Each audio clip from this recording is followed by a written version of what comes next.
جب تمہارے اوپر جب انصاف ہوگا نا اللہ کی بارگاہ میں، آقا فرماتے ایک ایک کر کے لوگ اس کی نیکیاں لے جائیں گے، مگر بندے اتنے سارے ہوں گے کہ نیکیاں ختم ہو جائیں گی، ابھی بھی حق باقی رہے گا۔ اب کیا ہوگا؟ اللہ تو انصاف فرمانے والا ہے نا، اس کی ساری نیکیاں چلی گئی مگر ابھی بھی حق لینے والے باقی ہیں۔ نبی پاک فرماتے ہیں پھر ان لوگوں کے گناہ اس کے سر ڈالے جائیں گے۔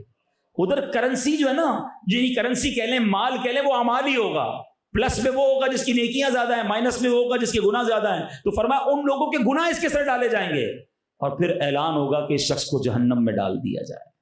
یہ ہے مفلسی کہ قیامت کے دن حقوق العباد لے کے مت چلے جانا، ادھر معافی مانگ لو، کوئی حرج نہیں کر، ملازم کا دل دکھایا، ملازم سے بھی معافی مانگنے میں حرج نہیں ہوتا کہ بھائی میں نے اس دن ڈانٹ دیا تھا، یار اللہ کی رضا کے لیے معاف کر دینا۔ بندہ چھوٹا نہیں ہوتا معافی سے، بلکہ اللہ میرے پیر و مرشد امیر اہل سنت کو سلامت رکھے، آپ نے تو وہ تاریخی جملے ارشاد فرمائے جو بندہ سنے تو حیران ہو جاتا ہے۔ آپ فرماتے ہیں اگر شوہر نے بیوی کے ساتھ زیادتی کی ہے، وہ عورت ہے بھائی لیکن دل وہ بھی رکھتی ہے، وہ کہاں جائے گی بیچاری؟ جو منہ میں آیا، مارکیٹ میں نقصان ہوا گالیاں وہ سنتی ہے، یہ نہ کیا کرو۔ تو اب امیر اہل سنت فرماتے ہیں اگر شوہر نے بیوی کے ساتھ ناحق زیادتی کی ہے، شوہر کو بیوی سے معافی مانگنی ہوگی۔ باپ نے بیٹے کے ساتھ زیادتی کی ہے، ہم ماں باپ کے حقوق تو بیان کرتے ہیں مگر باپ کے پاس یہ حق نہیں ہے جب چاہے اولاد کو ذلیل کرتا رہے اور ناحق کہتا رہے۔ فرمایا باپ نے اگر بیٹے کے ساتھ زیادتی کی ہے تو باپ کو بیٹے سے معافی مانگنی ہوگی۔ اور سنو، آپ فرماتے ہیں اگر پیر نے مرید کے ساتھ زیادتی کی ہے، کتنی بڑی بات ہے یہ، کبھی سنا ہے ایسا؟ فرمایا نہیں، پیر کو مرید سے معافی مانگنی ہوگی۔ اور سبحان اللہ، ہم تو اس نبی کے امتی ہیں جو خود صحابہ کے سامنے کھڑے ہو کے فرماتے کسی پر میرا حق آتا ہے تو لے دو۔ واقعہ یاد نہیں کہ ایک صحابی نے کہا حضور میں نے بدلہ لینا ہے، صحابی رسول ہیں، تو حضور میں نے بدلہ لینا ہے۔ صحابہ حیران، یہ بدلہ کیوں لے رہا ہے؟ کہ حضور ایک بار آپ صف درست کر رہے تھے، آپ نے چھڑی سے میرے پیٹ پہ چھڑی ماری، میں آپ سے بدلہ لینا چاہتا ہوں۔ اللہ اکبر، نبی پاک نے فرمایا آؤ بدلہ لے لو۔ کہتا نہیں حضور، جب آپ نے چھڑی ماری تھی میرا کرتا نہیں تھا پیٹ پر، پیٹ ننگا تھا، اپنا کرتا اوپر کیجئے۔ اللہ کے حبیب نے کرتا اوپر کیا، صحابہ کی چیخیں نکل گئیں کہ یہ کیا کرنے جا رہا ہے، مگر وہ بھی تو دیوانے تھے، انہوں نے بدلہ نہیں لینا تھا، دوڑتے ہوئے آئے اور نبی پاک سے لپٹ گئے۔ کہتے حضور تمنا یہ ہے، جنگ ہونے والی ہے، مرنے سے پہلے میرا جسم آپ کے جسم سے چھو جائے، پھر مجھے کسی آگ نے نہیں جلانا ہے۔ لیکن ایٹیٹیوڈ، انداز، اللہ کے حبیب اعلان کر رہے کسی کا حق آتا ہے تو لے لو، ہمیں معافی میں شرم آ رہی ہوتی ہے، یار ملازم سے معافی مانگوں گا تو میں تو میری ویلیو کیا رہے گی، بیوی سے میں معافی مانگوں گا، میں اپنے بچوں کے سامنے، ارے کچھ نہیں ہوتا، ادھر مانگ لو، اگر ادھر کوئی کھڑا ہو گیا نا سامنے اس دن مارے جاؤ گے، اس دن معافی نہیں چلے گی کہ یا اللہ اس کو کہہ دے مجھے معاف کر دے، اس دن نیکیاں دینی پڑیں گی۔ اس سے بہتر ہے کہ دنیا میں عاجزی، انکساری، معافی، درگزر، نرمی اپناؤ۔ لڑنا جھگڑنا کچھ لوگوں کی صبح سے لے کر شام تک عادت، جس سے ملیں گے لڑائی ہو رہی ہے، کچھ نہ کچھ طنز کر کے چلے جائیں گے، کسی کو ڈانٹ کے چلے جائیں گے، تمہیں نہیں پتا یہ سارا اکاؤنٹ تمہارا جمع ہو رہا ہے، قیامت کے دن یہ لائن لگا کے کھڑے ہوں گے۔ معذرت کے ساتھ میں ایسے بھی بزرگوں کو دیکھا 5 وقت کے نمازی ماشاءاللہ، بڑی اچھی بات ہے، مگر جب مسجد میں جائیں گے کسی سے لڑائی کر کے آئیں گے، کبھی مؤذن صاحب کو بول رہے ہوں گے، کبھی امام صاحب کو بول رہے ہوں گے، کبھی کسی مقتدی کو بول رہے، یار آپ نماز پڑھتے پڑھتے 4 آدمیوں کا دل دکھا کے آ رہے ہو، قیامت کے دن کیا کرو گے آپ؟ حقوق العباد مت بھولو۔ تو بہرحال آج کے اس پیغام کو ضرور محسوس کیجئے، اس پر عمل کیجئے، اللہ پاک عمل کرنے کی توفیق دے، اور یہ پیاری باتیں دعوت اسلامی کے مدنی ماحول میں سکھائی جاتی ہیں، دعوت اسلامی کے ماحول سے وابستہ رہیں، اللہ پاک ہم سب کو عمل کرنے کی توفیق عطا فرمائے۔ میرے